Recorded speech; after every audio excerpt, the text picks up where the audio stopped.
Les rencontres détenues-victimes sont préparées lors de plusieurs entretiens individuels avec des personnes concernées par des faits de nature similaire, sans être pour autant concernées par la même infraction. Les rencontres de groupe se déroulent de manière hebdomadaire pendant 5 semaines, sans que la thématique soit fixée au préalable. La liberté et la spontanéité des échanges sont privilégiées. Les participants sont un groupe de personnes victimes et un groupe de personnes auteurs, détenues ou condamnées, avec 2 intervenants et 2 personnes bénévoles, représentants de la société et appelés membres de la communauté.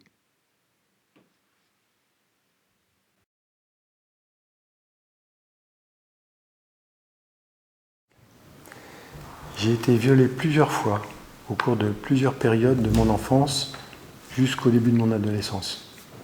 Ce que j'ai subi la première fois à 3 ans de la part d'un jeune de 14 ans ne m'est revenu en mémoire que 45 ans plus tard, sous forme de flash, avec des images accompagnées d'un fort sentiment d'effroi. La violence de ces actes avait conduit mon psychisme à tout refouler pendant très très longtemps. Pourtant, je savais son prénom, le lieu où ça s'est passé, et mon âge de 3 ans. Quelque temps avant ma sortie du silence, je tenais un journal où ces éléments sont apparus très tôt. D'ailleurs, 1 an plus tard, mon père me confirmera que, enfant, je jouais souvent avec ce jeune homme et qu'il ne s'était jamais douté de rien. Par la suite, si je n'ai pas réussi à me remémorer tout ce qui a pu se passer chaque trimestre de mes 3 ans à mes 5 ans, je me souviens parfaitement de ma gêne et de ma sidération lorsque, à 7 ans, ce jeune homme qui avait alors 18 ans a voulu recommencer. Nous étions invités dans la maison de campagne de ses parents. Et comme nous devions faire la photo de famille, sa mère nous cherchait. Elle entra dans la pièce où nous nous trouvions. Elle comprit aussitôt, mais fit comme si elle n'avait rien vu, et nous dit simplement qu'on nous attendait pour la photo. Nous avons alors rejoint les autres. Quand longtemps après j'ai retrouvé cette photo de famille, la scène m'est revenue clairement en mémoire. L'attitude du jeune homme, la mienne, celle de sa mère. La photo était tellement parlante pour moi. Mais les autres, eux, ne sachant pas ce qui avait précédé, ne pouvaient rien y voir. Quand, enfant, on a subi de tels actes, le risque est grand que cela se reproduise. Vers l'âge de 10 ans, le prêtre qui m'enseignait le catéchisme m'a fait venir au presbytère. À 12 et 13 ans, c'est un membre de la direction de l'école où j'étais élève en 6e puis en 5e qui m'a agressé et violé à plusieurs reprises pendant 2 années scolaires. Arrivé à 14 ans, l'organisation de l'école ayant évolué, j'ai changé d'établissement et les agressions sexuelles se sont arrêtées. Ma libération sexuelle, si je reprends les termes du concept très en vogue en 68, fut pour moi de ne plus être contraint à des actes sexuels non consentis. Pourquoi pendant toutes ces années n'ai-je pas réagi? Pourquoi ai-je été incapable de m'y opposer? Sans doute parce que j'étais habitué aux violences éducatives ordinaires. À l'époque, on dressait les enfants plus qu'on ne les éduquait, et la violence de mon père était imprévisible. J'avais patiemment été formaté par lui pour obéir aux adultes et ne jamais dire non. Et puis, après que ça avait commencé, c'est la honte qui m'a rendu silencieux. À partir de là, pendant des dizaines d'années, j'ai tenté de vivre comme tout le monde, c'est-à-dire comme si rien de tout ça n'avait eu lieu. La conséquence, c'est que j'ai tout enfoui au fond de moi, restant silencieux et angoissé, sans jamais oser faire le lien avec mon vécu. Pourtant, les agressions les plus récentes n'étaient pas refoulées. Des images et des sensations restaient présentes chaque instant, de chaque jour, depuis toutes ces années, sans que je sois capable de les mettre en mots. Puis, beaucoup de temps a passé, et ce n'est que vers l'âge de 48 ans, à l'occasion d'une dépression beaucoup plus sévère que d'habitude, que j'ai commencé à tenter de mettre des mots sur mon vécu traumatique. J'ai entamé une psychothérapie, mais sans arriver à aborder le sujet des violences sexuelles, car la honte, la peur de ne pas être cru, celle d'être submergé par la violence de ce qui allait se dévoiler, et le manque d'empathie et de compréhension de certains thérapeutes, je suis resté comme sidéré. À cette époque, la seule personne à qui j'ai réussi à en dire quelque chose fut mon épouse. Mais pour y arriver, sans m'en rendre compte, je me suis dissocié. Je me suis coupé de toutes mes émotions. Quand je lui ai raconté ces horreurs, sans émotion, ça a dû lui paraître très choquant et réveiller en elle ses propres traumatismes. Et si arriver à mettre des mots sur mes mots, sans m'effondrer, m'avait soulagé sur l'instant, ça n'a pas du tout été son cas. 1 an plus tard, nous nous séparions. Mon trop long silence, vu comme un manque de confiance envers elle, avait eu raison de 18 années de mariage. Quand la séparation fut devenue définitive, je me suis retrouvé seul, très déprimé, et me sentant exclu. Comme j'avais maintenant du temps à donner, je me suis engagé dans du bénévolat. Une grande association caritative m'a proposé d'aller vers les plus exclus de la société, c'est-à-dire les personnes sans domicile d'une grande ville et les personnes détenues d'un centre de détention proche. Au cours des 15 années qui ont suivi, je me suis rendu compte petit à petit que la plupart de ceux qu'on appelle SDF ont traversé des accidents de la vie, des traumatismes qui les ont fait décrocher. J'ai compris aussi que la prison ne prépare pas au retour dans la société, que certains font des allers-retours entre la prison et la rue, et que nombre d'entre eux se posent des questions sur les actes qui les ont conduits en prison sans jamais trouver de réponse. Par exemple, je me souviens d'un homme condamné et incarcéré qui allait bientôt être libéré et qui se demandait comment il allait se comporter lorsqu'il croiserait des enfants dehors. Un autre qui aurait voulu comprendre comment il en était arrivé là, mais n'avait pas l'occasion d'en parler en prison.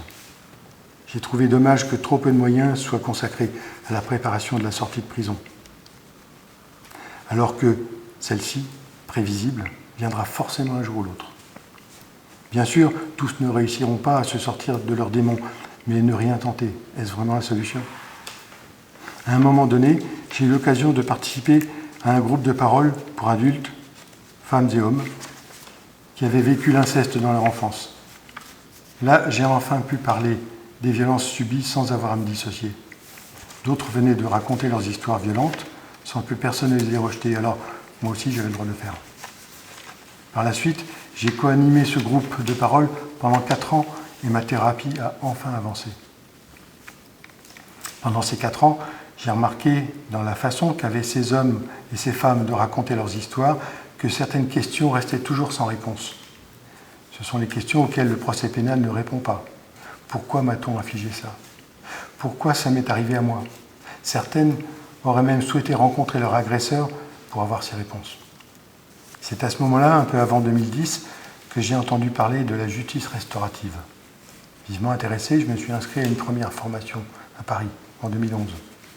Après que la justice restaurative soit apparue dans la loi en 2014, j'ai suivi à nouveau une formation sur ce thème en 2015, puis une autre de membres de la communauté en 2016. Par la suite, j'ai assisté à une conférence internationale sur la justice restaurative à Paris en 2017, puis j'ai suivi à nouveau la formation de membres de la communauté en 2018, espérant cette fois-ci que ça se concrétiserait rapidement. Et c'est en juin-juillet 2019 que j'ai enfin eu la chance de participer en tant que membre de la communauté à une rencontre condamnés et victimes sur le thème des violences sexuelles. J'avais informé les 2 organisatrices de mon vécu. Nous avons convenu que pour ne pas déséquilibrer le groupe, je ne ferai pas état auprès des autres participants de la rencontre condamnés-victimes. Et puis je me suis dit que mon parcours me donnerait des clés de compréhension des situations de vie qui seraient exposées. Parmi les victimes, l'une d'entre elles avait été violée, enfant, par un jeune adulte, ami de la famille. Après un très long silence, elle a voulu porter plainte, mais les faits étant prescrits, aucune action judiciaire n'a pu être lancée. Une autre avait été violée à l'âge adulte par un inconnu.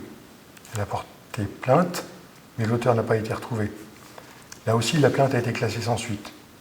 Dans ces 2 cas, où il n'y a pas eu de procès pénal, c'est la justice restaurative qui a été la seule mesure de justice possible pour elle. Dans d'autres cas, ceux pour qui un procès a pu être mené, aboutissant ou non à une condamnation de l'auteur des violences, la justice restaurative vient en complément pour apporter des réponses aux questions auxquelles le procès pénal ne dit rien. Quant aux auteurs, certains avaient été condamnés pour des délits d'agression sexuelle sur mineurs Ils ont pu raconter leur cheminement, ce qui, dans leurs histoires respectives, les avait amenés à agresser, leur arrestation, le procès, la condamnation, l'incarcération, puis leur libération, et enfin leur projet de justice restaurative et de retour dans la société. Au cours de cette rencontre condamné-victime, ce furent 5 fois 3 heures d'échange avec l'utilisation d'un bâton de parole, afin que chacun puisse parler sans être interrompu. Tous ont pu évoquer ce qui avait conduit les uns à agresser et ce qu'avaient ressenti les autres au cours de ces agressions. Le tutoiement s'est rapidement installé. Il y a eu des moments d'émotion intense et d'autres de très fortes tensions, conduisant parfois à interrompre la séance, le temps de retrouver un calme suffisant pour reprendre les discussions. Tous ont tenu à aller jusqu'au bout de la série de rencontres. Lors de la 5e séance, une des victimes, qui n'avait jusque-là jamais été capable de dire le mot « viol », a pu le prononcer et s'en est sentie libérée. Une autre a déclaré qu'elle s'était enfin sentie reconnue comme victime, ce qui lui ouvrait la perspective d'une réparation dans la thérapie qu'elle avait commencée. Un auteur d'agression sexuelle, de son côté, m'a remercié personnellement de ma présence, en ajoutant qu'il ne trahirait pas ma confiance. Il avait compris le mal qu'il avait fait et ne récidiverait jamais. Bref, pour moi, les bienfaits des rencontres condamné-victime sont évidents pour tous les participants. D'ailleurs, ça a été bénéfique pour moi aussi, en me faisant faire du positif à partir de mes blessures. J'ajoute que je crois profondément que ces mesures de justice restaurative sont pertinentes pour les infractions les plus graves. La longue préparation, absolument indispensable, réalisée en amont par les organisateurs, qui sont garants du cadre et de la sécurité des participants, évite complètement l'éventuelle revictimisation que certains mettent en avant pour ne pas inclure ces infractions dans leur pratique de la justice restaurative. Il faut savoir que si les organisateurs se rendent compte au cours de la préparation qu'une victime ou un auteur n'est pas prêt à participer aux rencontres, il n'intégrera pas le groupe, mais aura déjà avancé grâce aux séances préparatoires. D'autre part, chaque participant, victime comme auteur, est volontaire et peut s'interrompre à tout moment. Médiation restaurative, conférence restaurative, cercle restauratif, rencontre condamné-victime, rencontre détenu-victime, cercle de soutien et de responsabilité. Le choix de la mesure de justice restaurative se fait selon le besoin de chacun, en assurant complètement la sécurité de tous les participants. Alors, vous, victimes, professionnels de l'aide aux victimes, auteurs de violences, professionnels de la santé, professionnels de la justice, professionnels de l'administration pénitentiaire, vous qui vous demandez si la justice restaurative est pertinente, n'hésitez plus. Informez-vous, prenez conseil, formez-vous, faites-vous accompagner par un organisme spécialisé, mais faites-le. Vraiment, ça en vaut la peine.